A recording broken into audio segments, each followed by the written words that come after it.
Hello, Hi. good morning. Good morning. How are you, I'm Nupi? I'm very well. My daughter, I don't know if you saw her in the green. She literally came around the screen and she went, I'm so sorry. It was just the way she did it, and I just couldn't stop giggling. Bless Oh, I her. didn't see her. I didn't see Did you her. not? Okay, good, That's okay good. though. Because I can't tell you how many times I have said when I'm on a live stream. Anyway, good morning, Diana. I will stop waffling and stop giggling. It's okay. Good morning. How is your week? You had a good week? Yeah, well, it's Monday today, so now I'm thinking, oh my God, have I lost a few days or something? Yes, no, I've had a good week Tuesday. last week. Tuesday, yes. And it's jolly, yes, of course. My days are all over the shop. Um, yeah, no, I've had a really good week. It's been busy as usual, but yeah, lots of exciting things going on, lots of different projects and stuff. It just feels like ages ago since we last did our last Supernova show. I It's know. I mean, crazy. time goes fast, but we have a great guest today who is really just, really dear to my heart because she is just a wellness champion. She is an amazing, triple board certified physician, which is like insane. She is from Peru originally, and she did all of her schooling there. And we're going to talk about like a lot of her projects she's doing, her book that she wrote called the 3G Cycle of Life, and really kind of talk about other things, a little bit outside of medicine and how she got there and how that's helped her. So I'm excited to Fantastic. have her because she's just lovely and has so much insight and ideas to share with us. Absolutely.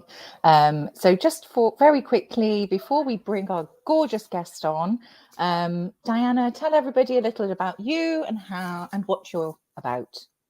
Yeah, so I'm Diana. I'm a urologist in Los Angeles, and I really try to promote and talk about and bring awareness about physician wellness, burnout, because we know that these rates are getting worse and worse. We just had the Medscape survey come out with the rates of burnout actually going up higher than last year, in men, women, and just overall. So we're trying to just bring it to awareness to tell physicians to get support, get help, and that's why I founded physiciancoachsupport.com, which is a free and confidential platform for any physician to get support by a peer who is a life coach. Just a different way of, giving support for physicians that maybe don't know where to go.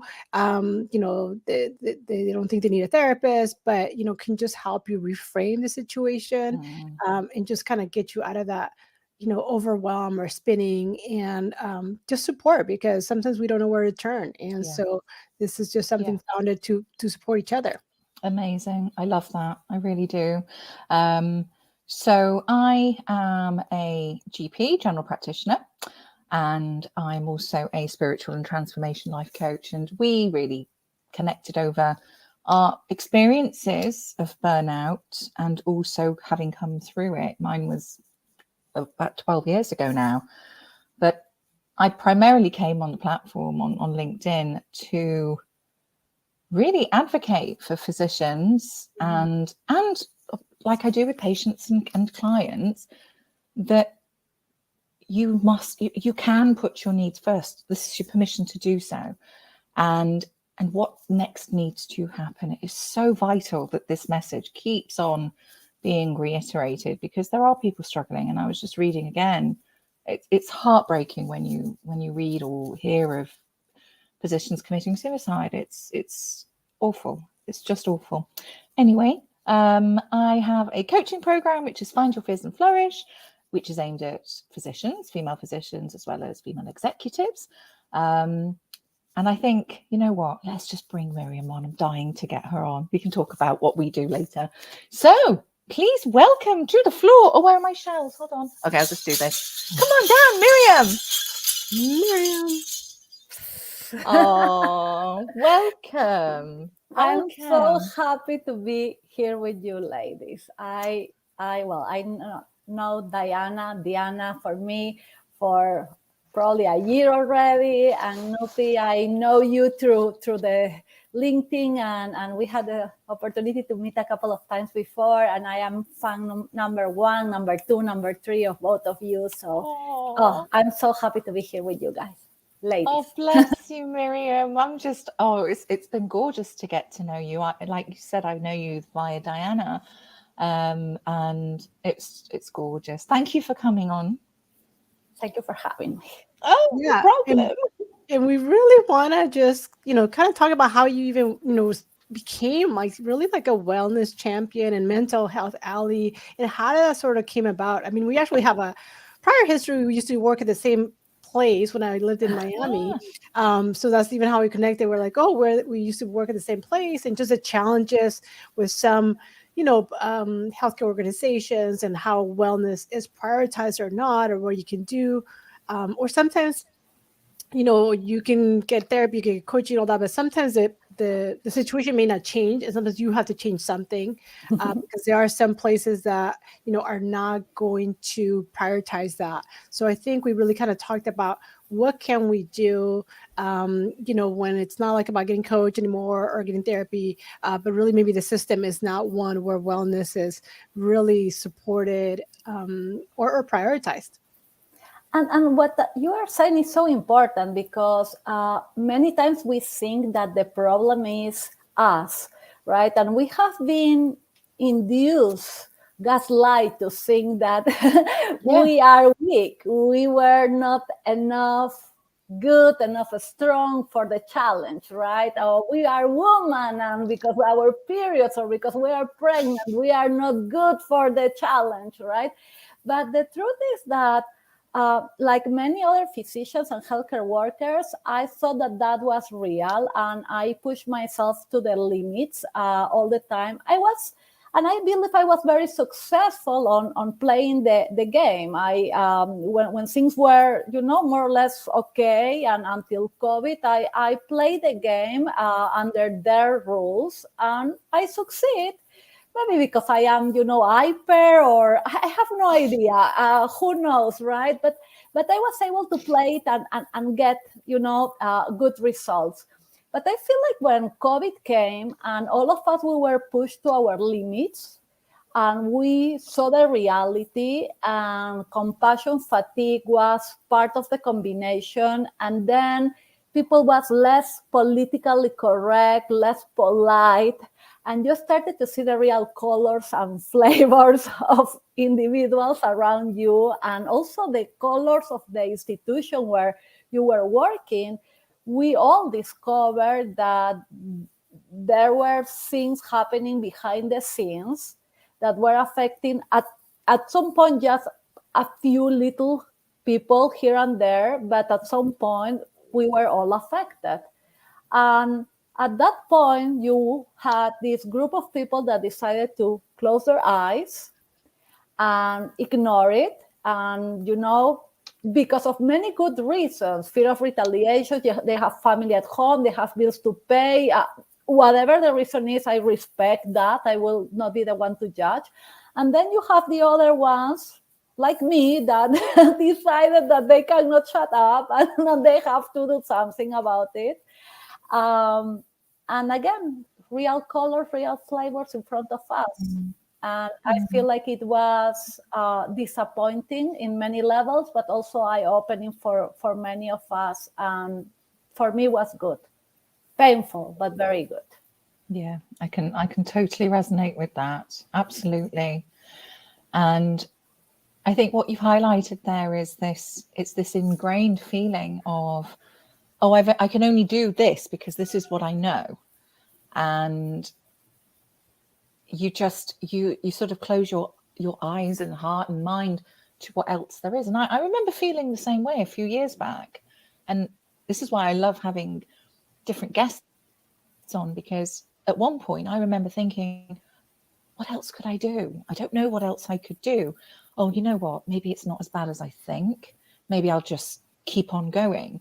And, it's always signs from the universe or things that happen, and I'm attuned to that. And I'm like, yeah, okay, I get it now. And I think it takes a lot of courage actually to step aside or step away from what's the convention. But I don't regret that at all. And I wouldn't change it either. I don't know if it takes a lot of courage. I believe it takes a lot of support. Yeah. And I remember Diana was one of the first people that I met during this process. I was still working. I was still working in that place, she knows. And what I did is I didn't know what to do. So it's one of the first times that I felt very ignorant. I felt like all my diplomas were for meant nothing. That who cares if I am triple board certified? That doesn't make me necessarily a good leader or a good advocate, a good nothing. I didn't know what to do. I didn't know the rules of the system. I just didn't know. I was a good physician, but that was not enough. So in order for me to navigate this new challenge, I needed to learn, and I didn't know where to go because the place where I was, I didn't feel like I had appropriate mentors. I didn't think, at that point, I didn't think that there was someone that will be able to coach me or direct me. I was afraid also, like who I can trust on this or not. So I had my LinkedIn account, I believe, like with less than 100 people there. Like the only thing that I had as a social media, and I decided, okay, I will find people related to well-being, doctors and well-being, and I will start finding people. And that's how I connected at some point with Diana. And I started to ask questions, and I started to read and to get, support. I invited her to do a presentation for my residents, and I got inspired by those around me that knew better. Yeah. And it was not me having courage, because I will never be able to do the things that I did without people like Diana, or later when I met you and many others around the world that are showing people like me a little more new in this system, right? And in this process, probably because I come from another country also, how to navigate things in a different way. So I am very grateful, really. Oh. Yeah, and I love that part you really meant. I mean, I think you all actually have similar stories, both Nupi and you, Miriam, of like coming to LinkedIn to sort of find your tribe, find people that have common ideas or in the same path. Because of course in person is so valuable too, to have those connections, but especially for the platform like in LinkedIn, I mean, there's so many people that really want to grow, want to help, want to collaborate. And yeah, sometimes we're across the world, but you can get support. You can always check in, and there's so many people that always check in and say, how are you doing? I haven't seen you on. How are things? And they're not people that you see every day, but it's so important to realize like there's people that care. There's people that are there, so like you're not feeling alone when you're making transitions, if you're not feeling well or you have challenges.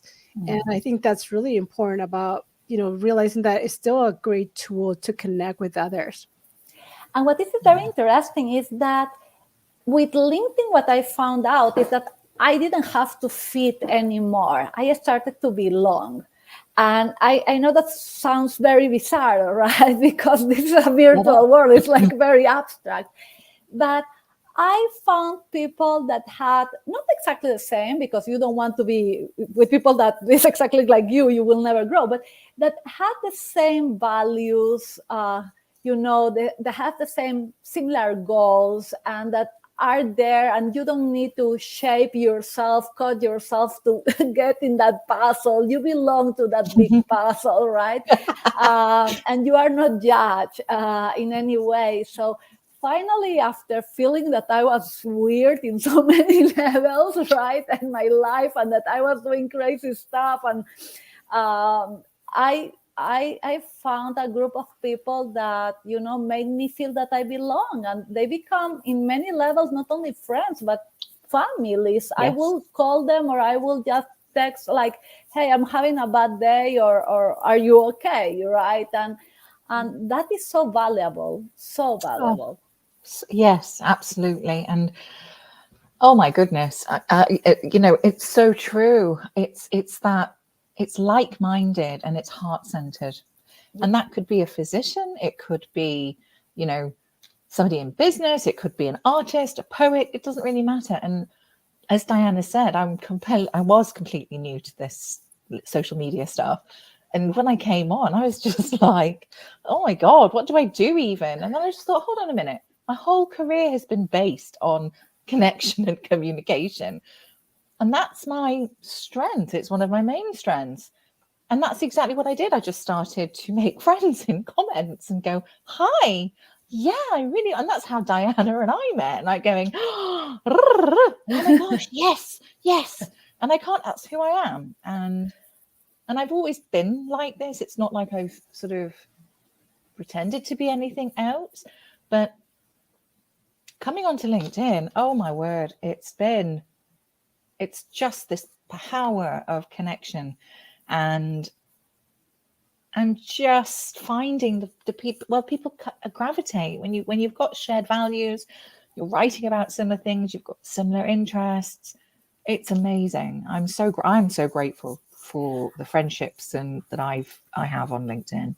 And it is more than friendships, actually. These are proper soul connections. And Diana's like, she's like my little sis. I love her. I just like squish you. It's gorgeous. You are safe now that you are far away. If not, she will really squeeze you. So I really would. Can you feel that energy, Diana? Because I'm literally going. That feels good. This was a conversation the first time we met, all the time going, I love you so much, I want to squish you. Yeah. You've told like really like, I mean, I really just love how you pivoted and you found your tribe, obviously, LinkedIn and other ways people had similar interests, and you really wanted to become like a wellness advocate, and sometimes we can't do it from the inside. We have to like step out and do something else, and I think that was probably a lesson for you. Like we want to try to make the changes within, but sometimes, like I said, there has to be a pivot. And then you started, I mean, you weren't an author before, but you just published your book. So, I mean, I want people to kind of know about it and why you did it, what's about, how it can help others. And tell us more about this book, and then, what the proceeds are going to, because I think this is also important for people to know and to know where it's going. So the truth is that I didn't want to quit my job. I was trying my best to create a positive change, or what I consider a positive change, for a long time. I had long conversations with Diana about this, and I don't accept no's as an answer very easily. So I push myself a lot. I joined a group to become a well-being advocate for physicians, and this training involved at that point also coaching. I didn't know that. It was the first time that I was getting coaching. I refused at that point to accept that something wrong was happening to me, because I am a superhero, so of course I was okay, and I have to take care of others. So and it took me almost 4 months until the training was 6 months. I believe in the 4th month, I finally started crying during the coaching session. It was a group, and I admitted that I was burned out. And that's how long it took me, because I was so good lying to myself and creating this image. And part of me creating this image of I am okay and I have superpowers was also to think that I can really change things. Like, I thought that I could do it. I mean, if you will have conversations with me, I was sure that something good will happen. And let me tell you, good things happen, and I was able to transform certain things and create some positive change, but not enough to really to the extent that I wanted. And the only solution that I had at some point, to first of all to keep myself safe and to keep my family healthy, was to remove myself from an environment that I didn't belong anymore. The second thing that I discovered is what Diana was saying, is that sometimes you need to be outside to be able to really help. And that's how the book came to life. It's really my way to share a message. Initially, it was only for physicians, but as you were mentioned, this could affect anybody. And the truth is that the week that I quit my job, I was very I will not say upset, but I was very confused for sure. And I didn't have plan B at that point. I just wake up and said, that is enough. The last drop happened and that's it. And through LinkedIn, there was a presentation of a new book. And the name, I don't remember right now the name of the book, and Amy will be very upset with me right now, but the name of the book was something about a woman decided to leave her job to be a better mom or so. I will look for that and I will share the real name. And I went into that virtual meeting and I heard this lady that I didn't know, a lawyer, reading the introduction of her book. And she was talking exactly about that. She had an accident while doing things and she broke her arm and she ended in the hospital. And the son is asking her, when are you stopping to do all this? And she decided to change her career, etc. And I was crying like non-control. And then I spoke with her and someone else in that group, and they became part of my book. I interviewed them because they changed my mind. I thought that this was just me and at the beginning. Then I thought this is just physicians. And suddenly this is just society. This is happening. And that's kind of the story of the book, how I started to write a book to try to change the mentality that we have, that we need to navigate life by ourselves, that there is not permission to be non-perfect or to have fear or to make mistakes or to cry. And the truth is that it's great to go to challenges because we are able to grow after challenges and we are able to create new connections. I have the friends that I have today thanks to what happened difficult to me. I have the book because of the same. And it's our perspective what needs to change. We need to change our mentality from victims to, to winners. And that's what I want to share with that book. I love it. Beautiful. And again, absolutely, yes. And it is that this is not unique to physicians, these messages at all. It's challenging things that you have. It's challenging, I guess, belief systems and thought systems that they might not be yours. They might have been handed down either, generationally, culturally, society, all these expectations, and navigating this yourself. And very often, my epiphany came from burnout, which was 12 years ago. And all the greatest learnings comes from the really, really shittiest, horriblest, painful times. But when you come through that, you start to see with different eyes, and that's the whole thing. I can't wait. I can't get your book. It's really annoying me. I will send you the PDF. So I've got the PDF. I've got the PDF. Yeah. But you cannot get the Kindle. Yes. The physical is coming in 3 more weeks. If crossing fingers, yes. So Fabulous. We have right now the Kindle and the PDF, and the real book, the one that you can write in, and all the things that I like to do with books, is coming in 3 more weeks.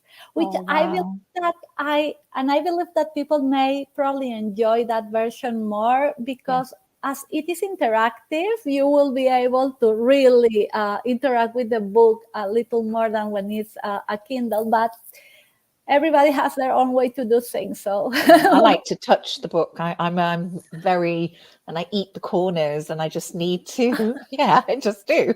I always have, and scribble on it, and I can't wait. Seriously. It's so helpful because, again, I think that point of this is kind of really universal. Whether you're a lawyer, you're in C-suite, you're a physician. I mean, stress. I mean, which is unrelenting, chronic, and not. Like I say, treated, stress becomes burnout. And so it's really talking about what we can do to really stop the stress cycle, also prioritizing our mental health, getting help, because you can actually really have both at the same time. You can be burned out and depressed. You can just be depressed. You can be burned out. And so really like prioritizing that, just trying to push through it, like we're always taught in many fields, not just medicine, it doesn't get better. So then you have to really, figure out what are the steps you need to take to get to a better place. Like you need to think about like boundaries, taking things off your plate, asking for help to help you with other things that maybe you don't have to do.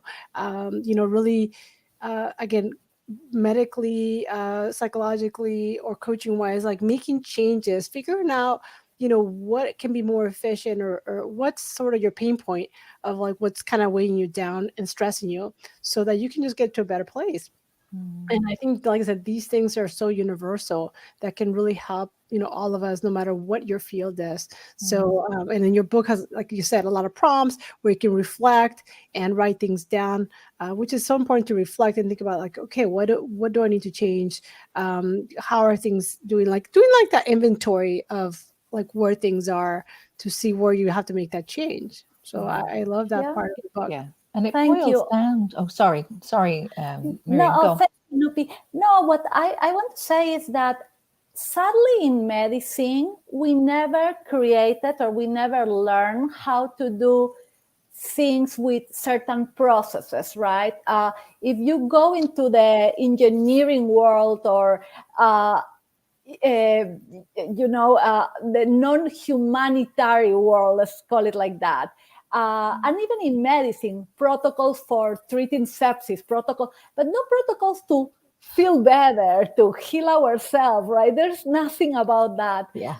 So what I did with the book is I used all these things we do in quality improvement or any of these reengineering tools that are well known in the administrative world, and I transform them into tools that you can use as a human being. I mean, improving your habits of, like, I don't know, to exercise could be a quality improvement project, right? And you can have your plan and you can go through it and you can reassess and you can readjust it. So I use these things that I always love in them, in the research, in the more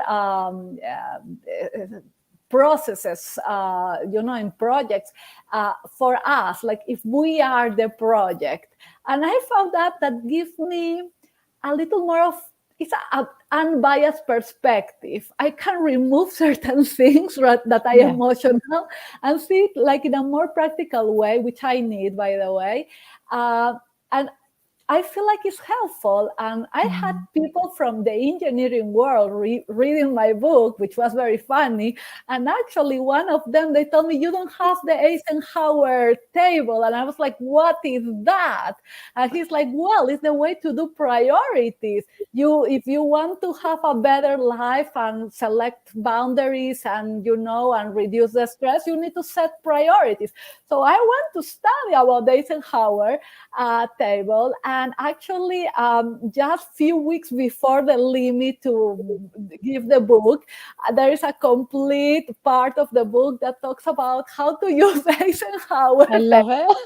To do priorities coming from an engineer. So trying to add things that, come from other worlds that we don't use it for humans, but more for machines and processes, but, that could be helpful. So. It's crazy, isn't it? Because, as a physician, you're dealing with human beings the whole time, and we don't really extend that to ourselves. Well, I'm saying in training years, I would say, but it's very akin to the F list, what you're describing. It's a framework which almost takes you through. These are your baseline human needs.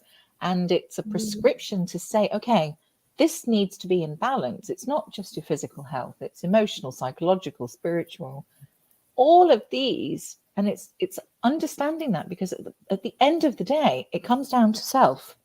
We're the ones responsible for whether we feel happy, sad, whatever.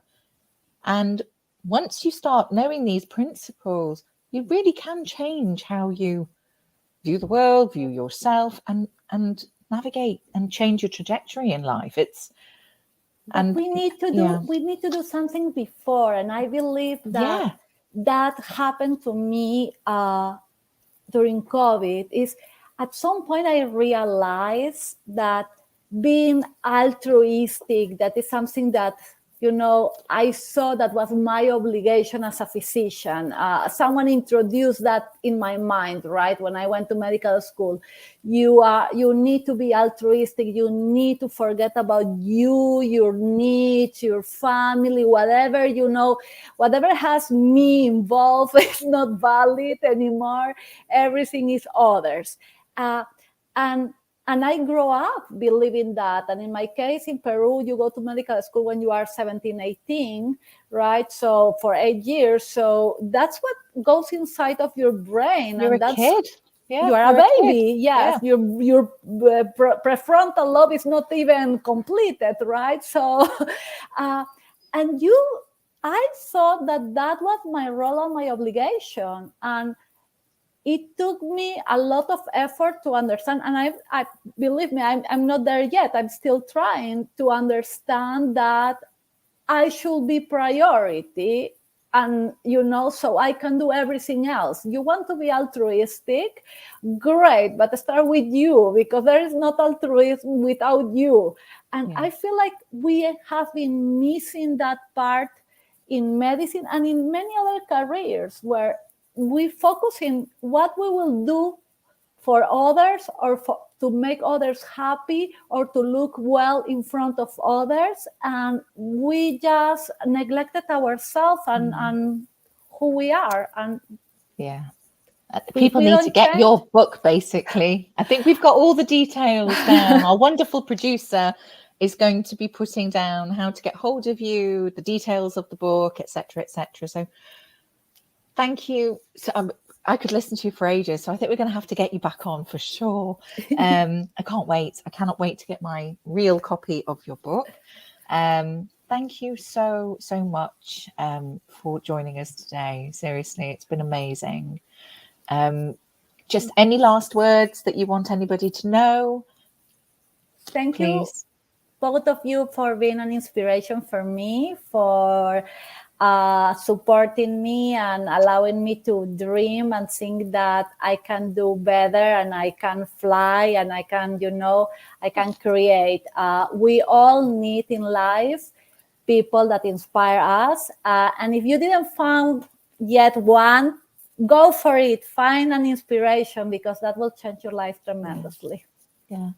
Oh, that's beautiful. Thank you. What a beautiful way to end the show, honey. Thank you. Don't go anywhere. We'll come and join you in the green room as we just quickly wrap up. Thank you. Oh, that's made me feel very emotional. Yeah, it's so important, just the connection and the inspiration and the support, and, just really finding your tribe. And again, person or, so grateful. I'm like fizzing already. I'm just like, I'm so happy. It is, though. It's amazing. I didn't know this world existed a year ago. It's fab. Well, Nubi, tell everybody how they can reach you in case they want to get in that framework of the F list, get their life better, get glitterfied, basically. Yes. Glitterfied, realigned, and just in a better place. People don't know what to do. They're not feeling right, but they want to get that alignment of come and get your glitter on with me. Basically, let's get your glitter on. So you can find me on LinkedIn. I've got my live show, which is Live with the Glitter Practitioner, every Monday at 8 p.m. Pacific. No, it's not. It's 8 p.m. Oh my gosh, it's 8 p.m. GMT, which is 2 Pacific Standard Time. I'm so sorry, Diana. And my Calendly link is on my About section profile. Basically, if you are feeling frazzled, fed up, all these things, and you're not quite sure, something's missing, perhaps, reach out, direct message me, and let's have a chat, basically. So Diana, how can people find you? Yep, you can go to my website, Diana Londoño MD. But just check out, if you're a physician, if you know a physician you think, are showing signs of, burnout, overwhelm, send them to physiciancoachsupport.com. Again, it's free and confidential, and it's just to get you to a path of, getting you in a better place, and just really, changing your mindset about prioritizing yourself and taking care of you. So check us out. We're there, 7 days a week via Zoom.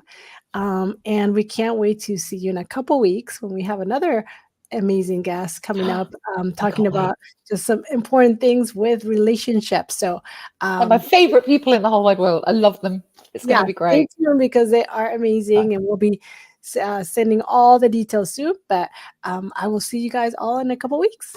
Thank you for joining us, and see you soon. Bye.